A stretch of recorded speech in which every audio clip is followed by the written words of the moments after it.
18वीं लोकसभा का पहला सत्र आज से होगा शुरू। 3 जुलाई तक चलेगा संसद का सत्र। पहले 2 दिन तक चलेगी नवनिर्वाचित सांसदों का शपथ ग्रहण। 26 जून को होगा लोकसभा स्पीकर का चुनाव। 27 जून को राष्ट्रपति दोनों सदनों के संयुक्त सत्र को संबोधित करेंगी।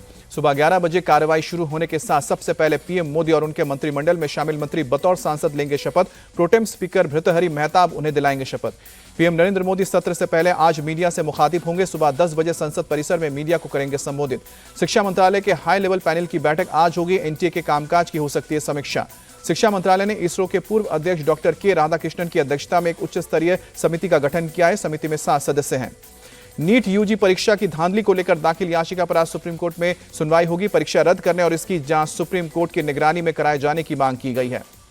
दिल्ली हाईकोर्ट में भी नीट के मामले पर सुनवाई होगी। याचिका में प्रश्न पत्र के सवाल नंबर 11 को लेकर सभी परीक्षार्थियों को 4+ बोनस मार्क्स देने की मांग की गई है। सवाल को सिलेबस से बाहर का बताया गया है। सूत्रों के मुताबिक शिक्षा मंत्रालय ने ग्रेस मार्क्स देने को अनुचित बताया है। देर होने पर अतिरिक्त समय देने की व्यवस्था। सूत्रों के मुताबिक संसद में नीट के मामले को लेकर शिक्षा मंत्री बयान देने को पूरी तरह से तैयार है। इसको लेकर फैसला सदन के चेयर को करना है।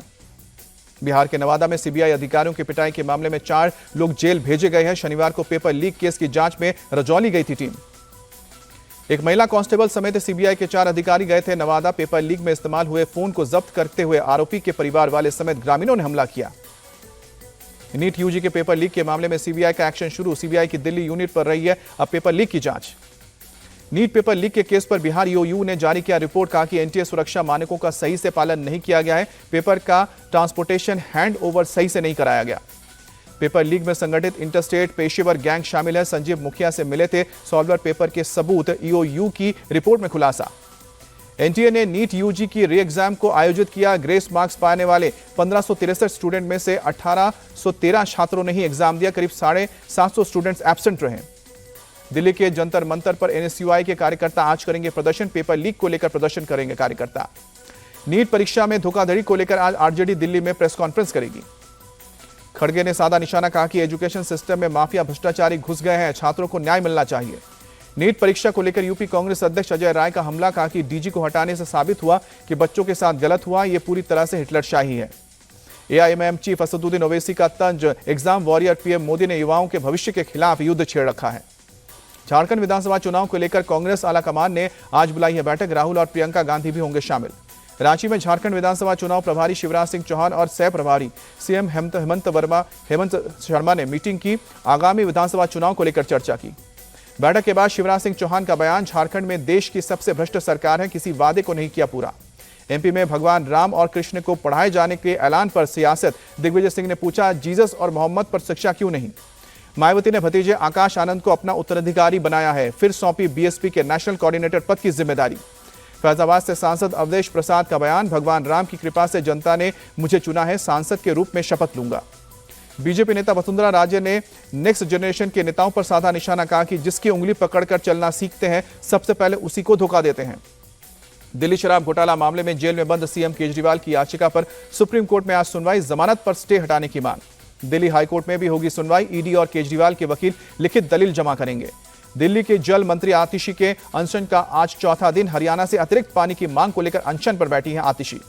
पानी को लेकर दिल्ली के एलजी ने हरियाणा के सीएम नायब सिंह से बात की। नायब सिंह ने मामले में गंभीरता से देखने का भरोसा दिया है। गुजरात के द्वारका में भारी बारिश बनी मुसीबत। जाम खमियाल इलाके में सड़कों पर सैलाब जैसा नजारा दिखा। गुजरात के पोरबंदर में हुई तेज बारिश। लोगों को गर्मी से राहत मिली। जम्मू कश्मीर के पुंछ में भूस्खलन। सड़क पर मलबा आने से यातायात बाधित। अरुणाचल प्रदेश में बादल फटने से कई जगहों में बाढ़ जैसे हालात। कई घर और वाहन डैमेज हुए। हैदराबाद के कई इलाकों में हुई तेज बारिश से मौसम हुआ सुहाना। लोगों को गर्मी से राहत। जम्मू कश्मीर के त्रिकुटा इलाके में एक स्क्रैप यार्ड में लगी भीषण आग। आसमान में उठा धुएं का गुबार। दमकल की गाड़ियों ने काफी मशक्कत के बाद काबू पाया। छत्तीसगढ़ के सुकमा में नक्सलियों ने किया आईईडी ब्लास्ट। सीआरपीएफ के 2 जवान शहीद। तमिलनाडु में जहरीली शराब से मारे गए लोगों का शव कब्र से निकाला गया। बिना पोस्टमार्टम के दफनाए गए थे। शवों की जांच होने के बाद मुआवजा दिया जाएगा। बिहार के वैशाली में कई घरों में लगी भीषण आग। फायर ब्रिगेड की टीम ने जाकर काबू पाया। त्रिशक्ति कोर के भारतीय सेना इंजीनियर्स ने उत्तरी सिक्किम में 150 फीट लंबा सस्पेंशन ब्रिज तैयार किया। भारी बारिश के चलते सीमावर्ती गांवों का संपर्क कट गया था। लंदन के ऑरिस्टल में मोदी 3.0 के लिए विजय उत्सव का आयोजन किया गया। स्मृति ईरानी ने अपनी मौजूदगी दर्ज की। इंग्लैंड ने T20 वर्ल्ड कप में अपने आखिरी सुपर 8 मुकाबले में अमेरिका को 10 विकेट से हराया, सेमीफाइनल में पहुंचने वाली पहली टीम बनी। सोनाक्षी सिन्हा और जहीर इकबाल ने रजिस्टर्ड मैरिज की। सोनाक्षी ने तस्वीरें शेयर कर लिखा, अब हम पति पत्नी। मुंबई में सोनाक्षी सिन्हा और जहीर इकबाल की शादी के रिसेप्शन में शामिल हुए सलमान खान और कई बॉलीवुड के सितारे।